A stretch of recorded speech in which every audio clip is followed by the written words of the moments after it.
रूस में पुतिन के सत्ता परिवर्तन पर चर्चा नहीं की।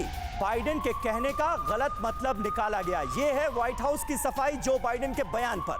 सरकार में बदलाव की बात नहीं कर रहे थे, ये कहा गया है व्हाइट हाउस की तरफ से। और जो बाइडेन ने जिस तरह से जो बयान दिया उस पर सफाई दी गई है और कहा गया है कि जो बाइडेन सत्ता में किसी बदलाव की बात नहीं कर रहे थे, उनके बयान को गलत तरीके से पेश किया जा रहा है। बाइडेन ने पुतिन के सत्ता परिवर्तन पर कोई चर्चा नहीं की। विष्णु प्रकाश जी, और ये हम लगातार देख रहे हैं, लगातार व्हाइट हाउस को क्लैरिफिकेशन जारी करना पड़ रहा है जो बाइडेन के बयानात को लेकर। यह स्थिति क्यों पैदा हो गई है? इसके दो पहलू हैं समीर जी, और मैं खुद इस पे विश्लेषण करता रहता हूँ, सोचता रहता हूँ। आपको याद होगा कि पहले बाइडेन ने कहा था कुछ महीने हफ्ते पहले कि अगर वार हो रशिया का यूक्रेन पे और छोटा सा वार हो तो बात दूसरी होगी। और इससे यूक्रेन तिलमिला गया था और उसके बाद भी व्हाइट हाउस को ये कहना पड़ा था कि नहीं उनका ये मतलब नहीं है। तो क्या ये गुड कॉप बैड कॉप की बात हो रही है? क्योंकि दो तरीके हैं। एक तो ये कि शायद इनकी उम्र के हिसाब से ये गलत बोल जाते हैं। दूसरा ये भी हो सकता है कि ये एक तरह से टेस्ट बैलून जो कहते हैं वो छोड़ देते हैं और उसके बाद व्हाइट हाउस खंडन कर देता है। तो ये एक बड़ा क्लासिकल गेम है जो खेला जा रहा है। तो और जीजी द्विवेदी साहब क्योंकि हमारे साथ मौजूद हैं। द्विवेदी साहब, इससे पहले हमने देखा सोल्जर्स मीट में जो बाइडेन ने अमेरिकी सैनिकों से यह कह दिया कि जब आप यूक्रेन जाएंगे तो देखेंगे रूस ने कैसी वहां पर तबाही मचाई हुई है। उस बयान का भी बड़ा जो मतलब है वो निकाला गया और कहा यह गया कि देखिए अमेरिका जो है वो अपने सैनिक यूक्रेन भेजने वाला है। फिर बाद में व्हाइट हाउस की तरफ से उसका खंडन किया गया। यह लगातार हो रहा है, कोई खास रीजन देखते हैं इसके पीछे?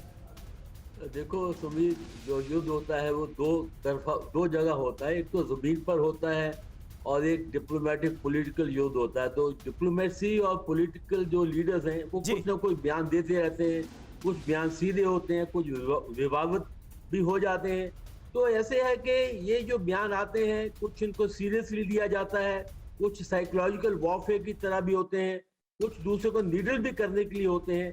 तो ये नहीं मैं सोचता कि ये मतलब बिना सोचे समझे दिए जाते हैं। इनके पीछे कुछ ना कुछ मकसद तो होता है। कुछ टेस्ट भी करते हैं, कुछ उकसाते भी हैं, कुछ रिएक्शन भी देखते हैं, कुछ साइकोलॉजिकल दबाव भी डालते हैं।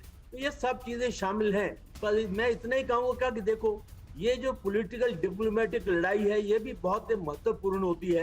हाँ, ठीक है, ठीक है, बिल्कुल बिल्कुल। द्विवेदी साहब बने रहे हमारे साथ। एक बार फिर पोलैंड लिए चलते हैं अपने दर्शकों को। सुमेरा खान वहां से हमारे साथ मौजूद हैं। सुमेरा, एक तो जो बाइडेन के इन तमाम बयानों को वहां पर किस तरह से देखा जा रहा है और क्या इस मीटिंग के दौरान, मेल मुलाकातों के दौरान पूरी तरह से यह साबित हुआ कि नाटो कंट्रीज, यूरोपियन कंट्रीज एक मत हैं, एकजुट हैं रूस के खिलाफ?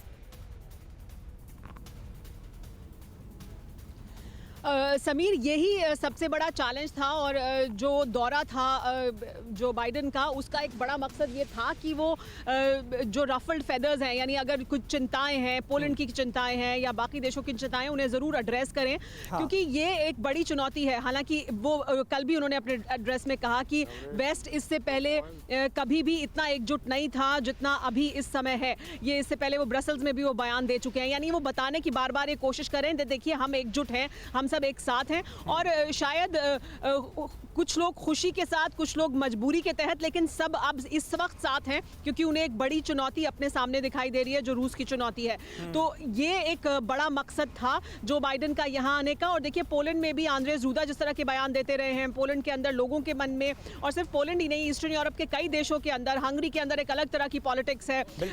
वो किस तरह से करीब हैं, उनके ऊपर जो प्रधानमंत्री है वहाँ के, उन पर तमाम तरह के आरोप लगते रहे कि वो पुतिन के करीबी हैं और रूस के बहुत करीबी हैं। वो अपने आप को इस समय अलग दिखाने की कोशिश कर रहे हैं। वहां चुनाव है तो बड़े अंदर बहुत विरोधाभास है यूरोप के अंदर। लेकिन इस समय कुछ मजबूरी के साथ, कुछ जरूरत के तहत सब एक मंच पर आए जरूर हैं और ये बड़ी उपलब्धि है जो बाइडेन की। अड़ी सोमवार से शुक्रवार शाम 6 बजे सिर्फ TV9 भारतवर्ष पर।